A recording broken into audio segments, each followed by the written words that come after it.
എന്റെ ഉമ്മ പെങ്ങന്മാരെ 5 നേരത്തെ നിസ്കാരത്തിൽ ഒരു വിട്ടുവീഴ്ചയും ഇല്ല.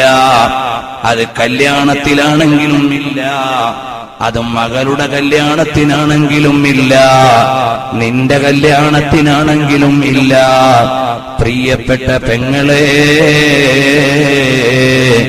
നിന്നെ വിവാഹം ചെയ്തയക്കുന്ന ദിവസം നീ ളുഹർ നിസ്കരിച്ചിട്ടുണ്ടോ? നീ അസ്ർ നിസ്കരിച്ചിട്ടുണ്ടോ? മഗ്രിബ് നിസ്കരിച്ചിട്ടുണ്ടോ? നീ രാവിലെ തന്നെ ഉടുത്തൊരുങ്ങി ആമിന ഓഡിറ്റോറിയത്തിലോ പരിസരത്തേതെങ്കിലും ഒരു ഓഡിറ്റോറിയത്തിലോ പൊതുദർശനത്തിന് നിന്നെ കൊണ്ടുവച്ചതല്ലേ രാവിലെ തന്നെ?